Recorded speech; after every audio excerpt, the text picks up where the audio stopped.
Il y a deux façons rapides et gratuites de soutenir ma chaîne YouTube. La première, c'est de laisser un pouce bleu si la vidéo te plaît. La deuxième, c'est de regarder une publicité gratuitement sur ma page Utip dont le lien est en description. Merci à tous. Salut les devins, c'est Saikyo. Nouvelle vidéo concernant l'épisode numéro 13 de l'animé promotionnel Super Dragon Ball Heroes. Un épisode qui nous a prouvé que animé promotionnel pouvait également rimer avec une qualité au moins visuelle quant à ce qu'il nous proposait. Un épisode dont la réalisation était pas si mal que ça aussi, il faut le dire, et un épisode qui, contrairement aux derniers épisodes 10, 11, 12, 13, etc., se concentrait sur beaucoup de choses en même temps. Un champ de bataille à droite, un champ de bataille à gauche, une nouvelle intrigue par-ci, un personnage qui évolue par-là. Cette fois-ci, certes, on est sur du 7-8 minutes comme d'habitude, mais on est sur un type d'épisode beaucoup plus centré sur le cœur des activités, c'est-à-dire la bataille de Goku, qui va passer en Super Saiyan de niveau Blue, et ne pas passer pour le moment en Ultra Instinct, face à un Hearts qui ne donne pas tout mais qui est tout de même en mode de transformation Super Hearts. Durant cet épisode-là, je vous parlais de visuels de très haut niveau, franchement c'était du niveau des meilleurs moments de Dragon Ball Super. En tout cas, c'est clair qu'on a eu la présence cette fois-ci dans cet épisode-là d'un animateur qui est venu redresser la barre d'une main de maître, ça a été monsieur Naotoshi Shida. C'est un animateur que j'apprécie tellement sur Dragon Ball et sur Dragon Ball Super, il y en a d'autres aussi mais il est tellement bon. Je trouve que son style d'animation apporte un niveau de fluidité absolument incroyable et pourtant dans cet épisode Heroes on est sur du style de Yamamuro, sur la direction artistique etc, c'est du Yamamuro moderne, mais vous voyez qu'il arrive tout de même à la sublimer. On a eu dans cet épisode là un record, plus d'une minute, 1 minute 10 ou 1 minute 11 de rush d'animation de la part de monsieur Naotoshi Shida. Dans Dragon Ball Super, le maximum qu'il a fait d'affilée c'était dans la cinquantaine de secondes, 55, un truc comme ça, et ça nous a clairement régalé les yeux. On va en reparler un petit peu plus tard, mais j'aimerais quand même parler de quelque chose d'assez important et à propos duquel j'aime en priorité traiter dans mes vidéos. Vous savez que oui, on se parle des musiques, on se parle de l'animation, etc. Mais le cœur de ce dont on se parle sur ma chaîne YouTube, aussi bien dans les reviews que les spoilers, c'est le scénario.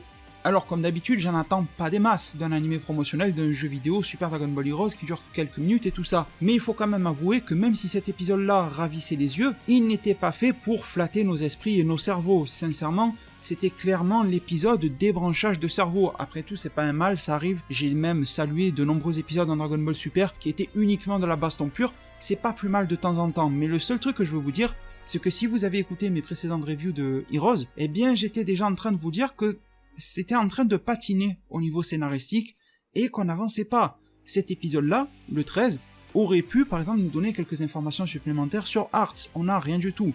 Sur les graines de l'univers, rien du tout. Sur le plan final, qui je vous le rappelle parce que là on l'oublie, est de péter la gueule de Zeno. On n'en entend plus parler du tout. Quelles sont les motivations réelles de Zamasu à s'allier avec un Hearts qui a l'air au-dessus de lui, mais Zamasu n'a pas l'air d'aimer sa supériorité? On n'en sait rien. Quel est le lien entre tous les univers pour permettre à la graine de l'univers d'arriver à quelque chose? On ne sait pas. Quel est ce quelque chose? On ne sait pas.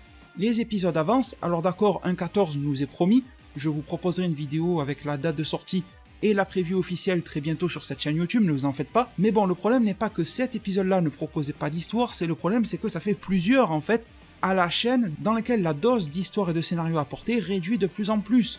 Donc ça, c'était principalement le gros point noir de l'épisode. Donc en gros, la construction de l'épisode, c'est du combat très peu entrecoupé, c'est du Goku SLJ1 face à du Super Hearts, ça ne suffit pas, ça je vous l'avais dit c'était aussi une grosse connerie déjà, on ne sait pas pourquoi Goku n'a plus ses vêtements de Daishinkan, ok c'est pour vendre une carte mais ils auraient pu au moins expliquer comment, pourquoi, qu'est-ce qui s'est passé, quel est le laps de temps entre la bataille dans l'univers 11 et l'univers 7, bref on ne sait pas, ça sera sûrement dit dans le jeu, mais bon un minimum de compréhension, de clarté ça serait bien, mais surtout je vous avais dit que c'était complètement con de repartir sur des niveaux de transformation plus bas alors que tu viens de voir il y a 3 jours avant que ça ne marchait pas. Tu te bats contre un mec en SJ Blue, ça marche pas, tu reviens contre lui, te battre en SJ1, c'est complètement con, sauf dans des cas où, comme contre Hit, tu sais, tu avais Goku, qui avait laissé Vegeta SJ Blue y aller, mais Goku s'était dit, je vais y aller en forme de base pour bien l'analyser. Mais là, l'analyse, elle est plus que faite.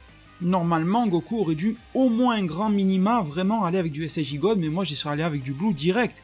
Enfin bref, c'est des débilités pour faire traîner l'épisode en longueur, pour vendre également des cartes et des déclinaisons, parce que dans Dragon Ball Heroes, vous avez les cartes transformables, c'est-à-dire que le personnage, vous le jouez de base, il est SJ1, mais au cours du jeu, sur certaines conditions, il peut passer en Blue, donc je suppose que c'est un petit peu pour nous mettre la puce à l'oreille que ça marchera comme ça dans le jeu, je ne sais pas, je n'ai pas été vérifié sur la carte en elle-même, mais ça m'en a tout l'air. Et du coup, avant de se parler et de conclure avec le Goku contre Hearts, on a eu une scène assez intéressante, vous verrez avec la preview du prochain que que ça nous tease un petit peu sur ce que sera l'épisode 14 avec Kamioren face à C17 et Piccolo. Alors si vous vous rappelez bien de mon avis du précédent épisode, je vous avais dit que selon moi, Piccolo et C17 n'étaient pas assez quantitativement utilisés et qu'ils étaient également qualitativement mal utilisés. Alors dans cet épisode-là, ils ont encore plus réduit la quantité de C17 et de Piccolo, mais la qualité de leur utilisation a nettement été rehaussée dans cet épisode-là, on est bien d'accord. Déjà, on a une association C17 Piccolo, chose qui fait un peu vendre du rêve, chose qu'on n'a pas réellement eu au tournoi du pouvoir, alors que ces deux-là se sont affrontés d'une manière très brutale dans le manga Dragon Ball et l'anime Dragon Ball Z. Ça a été un combat majeur vraiment de l'œuvre. On l'oublie, mais ça a été vraiment marquant. Ils s'associent face à un ennemi commun. En plus, ils le mettent quelques secondes en PLS, là, avec une attaque combinée. Très très classe, le plan où on voit C17 et Piccolo, ça pourrait faire un joli fond d'écran. Bon, Kamioren se régénère et on nous fait comprendre qu'il pète un câble. Et en même temps, on nous montre aussi un petit indice comme quoi la graine de l'univers est en train de s'exciter, mais ça ne va pas plus loin. Derrière, c'est coupé par un Zamasu qui vient chercher une sorte de revanche face à Trunks, et tu comprends que quelque chose va se faire par rapport à Kamioren et à la graine de l'univers, mais tu ne sais pas exactement dans quelle direction tu vas. C'est un espèce de teasing, ils n'ont pas été trop loin, ils ont voulu vraiment se concentrer sur Goku face à Hearts, et c'est pas plus mal. Concernant Trunks contre Zamasu, il n'y a pas grand chose à dire, sauf qu'il y a un abonné qui m'a fait remarquer un truc. Il m'a dit, depuis le tout premier épisode de Heroes, si tu prends l'opening, tu verras que Trunks se transforme en SSJ Ikari. Tu sais, avec l'aura un peu blue, un peu jaune mixé. Et pourtant, ce con de Trunks ne l'a jamais fait. Il a failli se faire massacrer la gueule par Kamba, il ne l'a pas fait. À de multiples reprises, il a eu quelques bastons, il ne le fait pas. Et là, il se retrouve face à un de ses ennemis jurés. Il ne le ressort pas non plus, alors espérons que ça arrive dans les prochains épisodes. Mais Trunks, toi aussi, qu'attends-tu? Ton SSJ 1 ou 2 grand max ne suffira pas. Déjà que le Ikari ne suffira pas. Alors que fais-tu? Ça aussi, c'est une question que l'on se pose.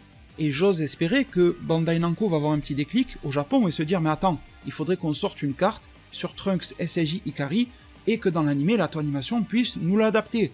Alors j'ai gardé le meilleur pour la fin, le gros du spectacle, le Goku contre Super Hearts, qui pourrait croire qu'un ennemi au chara-design un petit peu lambda comme Super Hearts pourrait nous hyper, ou en tout cas permettre à Goku de livrer une belle prestation, parce que c'est vrai que le personnage de Hearts, il est peu intéressant pour le moment, son chara-design ne m'inspire pas des masses, même s'il pourrait être intéressant si on le justifie, comme je vous avais dit, en étant de la famille de Fu, en faisant partie du clan des démons, en étant un Mirai Fu ou autre. Mais bon, pour le moment, on n'a droit à rien de tout ça, mais surtout, il est un adversaire de taille pour Goku. En plus, il se permet de lire dans son esprit en lui disant « Tu cherches des adversaires puissants, je vais te satisfaire » ou je ne sais quoi, poussant Goku à passer au SSJ Blue, et là, on a eu une transformation assez phénoménale, qui me rappelait un petit peu celle qu'on en a eu dans le film des BS Broly. On avait Goku qui passait vers le SSJ Blue avec une scène absolument épique, des jeux de couleurs, une Masako Nozawa qui s'est complètement déchiré les cordes vocales pour nous faire plaisir. Et en parlant de cordes vocales, vous avez dû peut-être remarquer que les miennes sont un petit peu bizarres, je sais pas ce que j'ai, une sorte de mini-extinction de voix, mais bon, on va faire avec. Le Goku est absolument épique, on a un Super Hearts qui fanfaronne, qui fait des petits sourires, mais Goku reste super sérieux, comme on aime beaucoup le voir comme ça, dans les grands moments. La phase de transformation, c'est ça qu'on méritait pour du Blue. Je vous l'avais déjà dit, quand on a vu Goku Blue dans le film Broly, je vous ai dit, mais pourquoi est-ce qu'on n'a pas eu ça dans Fukatsu no F?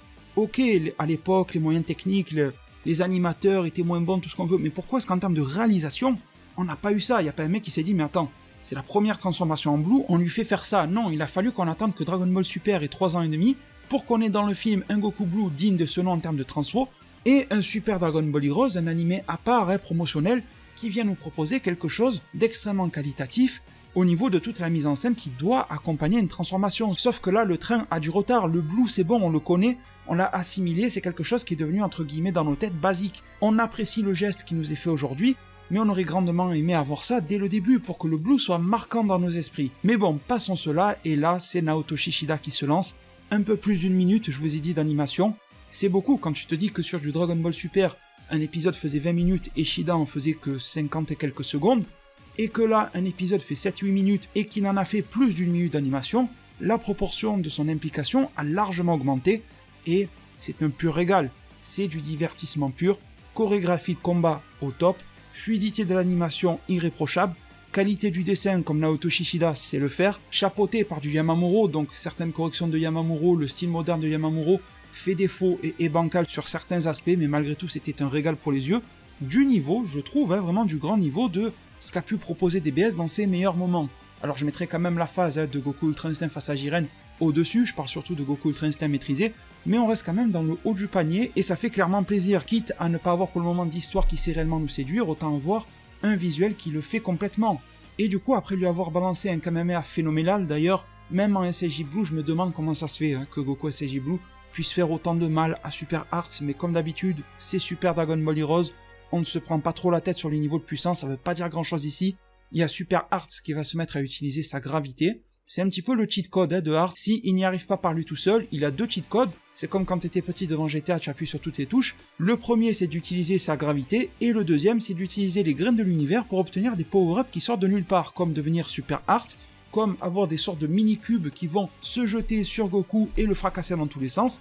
Une fois que l'on voit les coups bas qu'est capable d'employer Hearts, on a vraiment envie que Goku passe à la vitesse supérieure, nous sorte l'Ultra Instinct et lui déboîte complètement sa gueule. Mais par contre, je me demande s'il n'y aura pas un petit rebondissement de dernière minute ou une petite finesse de la part de Hearts, parce que vous avez été nombreux à me faire remarquer que dans un précédent épisode, Hearts disait à Goku « je vais te forcer à utiliser ton Ultra Instinct, à le maximiser, etc. » Dans cet épisode-là, on se rend compte que Hearts fait comprendre à Goku d'aller au maximum. Il lui dit « ouais, je suis pas à fond, mais toi non plus t'es pas à fond. » En voulant dire « je sais qu'il t'en reste sous le pied, je veux te voir à fond. » Alors soit ça peut être pour auto-satisfaire son propre ego, comme Cell voulait voir Gohan SSJ2 juste pour le battre, ou alors Hearts me semble être un adversaire qui calcule un petit peu plus. Alors Cell était intelligent, mais il se laissait bouffer par son ego, et sa volonté d'être le numéro 1, ça devait être ses cellules Saiyan qui le rongeaient un petit peu. Alors Hearts, il a probablement des cellules Saiyan, s'il est capable d'utiliser le mode super comme Fu et comme Mira, ça voudrait dire qu'il aurait du Saiyan, mais je pense pas que ça doit le ronger au même point que Cell.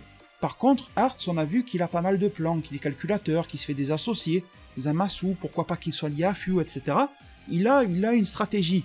Et le truc, c'est qu'il a intérêt à avoir une stratégie en béton pour pouvoir parvenir à ses objectifs. Son objectif est de péter la gueule de Zeno. Et vraiment, il faut se lever très tôt pour pouvoir y arriver. Est-ce que l'Ultra Instinct ne pourrait pas être quelque chose d'intéressant pour Hearts? Vous avez vu que dans le manga Dragon Ball Super, on a Moro qui est capable de voler le Ki, le Genki et tout ce que vous voulez de ses adversaires. Et là, est-ce qu'on ne pourrait pas avoir une sorte d'application un petit peu différente de ce pouvoir-là? Grâce aux graines de l'univers, Hearts fera en sorte que Goku développe l'Ultra Instinct mais de manière maîtrisée et avec un plein pouvoir, et que grâce aux graines de l'univers, il puisse récupérer ce pouvoir pour se l'approprier, pour pourquoi pas nourrir les graines de l'univers, parce que les graines de l'univers, on nous a dit qu'elles étaient censées créer un tout nouvel univers. Ça doit demander du carburant. Peut-être que l'énergie divine qui serait liée à l'Ultra Instinct va permettre d'avoir du carburant nécessaire. Ça pourrait être aussi pour ça que Hearts écume les univers en demandant quel est le plus fort, Jiren et tout ça, pour essayer d'accumuler le plus de puissance et donc cette espèce de carburant pour créer un nouvel univers. Vous vous rendez compte que plus le combat avance, plus la graine de l'univers développe des pouvoirs et donne des power-ups. Peut-être que c'est grâce à cette accumulation d'énergie qu'elle entrepose petit à petit au fil des coups de poing et coups de pied que Goku et Super Hearts et compagnie sont en train de s'envoyer joyeusement dans la gueule. C'est une possibilité, en tout cas, l'Ultra Instinct me semble être une évidence pour vendre des cartes et tout ce que vous voulez. L'Ultra Instinct maîtrisé me semble être une évidence, mais ça serait intéressant donc d'avoir ce double parallèle avec l'arc Moro, sans que Hearts soit lié, mais juste pour dire que voilà, ils ont des pouvoirs similaires, et également avoir une fin d'arc avec ce Hatsu là, qui serait similaire à ce à quoi on s'attend, Ultra Instinct, mais qui serait quand même casser les codes en nous surprenant avec un Hatsu qui va arriver à choquer tout le monde, donc la Z-Team et également nous spectateurs, en dérobant les pouvoirs de Goku, en le faisant aller à son maximum pour le dépouiller de tout, et du coup la quête finale serait soit de récupérer ses pouvoirs qui ont été volés, soit une bataille à plusieurs contre un, ça arrive dans Dragon Ball Heroes, soit un Fu qui va recevoir trop de pouvoir et ne va pas arriver à les gérer, son corps ne va pas arriver à les gérer, bref, on peut imaginer pas mal de choses à la suite, les graines de l'univers qui vont vouloir agir de manière autonome et qui vont complètement trahir Hatsu à la fin, ou Fu qui va s'en emparer, on pourrait avoir un joli rebondissement pour pourquoi pas amorcer un prochain arc à la suite. D'ailleurs, si Hatsu se fait trahir, ça serait intéressant, comme ça ne décrédibiliserait pas le plan de venir à bout de Zeno, parce que s'il arrive à faire tout ce qu'il veut et qu'il ne tue pas Zeno, et qu'il ne l'explique pas dans Dragon Ball Heroes, ça va vraiment devenir un casse-tête. Donc pourquoi pas avoir l'arroseur arrosé et Hatsu au final qui n'arrivera pas à parvenir à ses fins, mais pas de la manière dont on y pense. Peut-être un petit peu d'astuce dans Dragon Ball Heroes, j'ose rêver, j'ose espérer. En tout cas, une chose qui est réelle et qui n'est pas du rêve, c'est votre soutien, et je vous en remercie du fond du cœur, merci infiniment pour tout ce que vous m'apportez chaque jour, votre présence, la manifestation de vos émotions par rapport à mes vidéos, quand vous laissez un pouce bleu, quand vous laissez un pouce rouge vers le bas pour me dire que vous n'avez pas aimé, peu importe, ça permet d'interagir ensemble, quand vous me laissez un commentaire avec vos théories, avec vos messages de soutien, ces derniers jours j'en reçois pas mal et je vous en remercie vraiment du fond du cœur. Merci également à tous ceux qui auront suivi cette vidéo là, du début jusqu'à la fin, merci de votre présence si vous entendez ces mots, Prenez tous extrêmement bien soin de votre futur, et à plus pour de prochains arts divinatoires.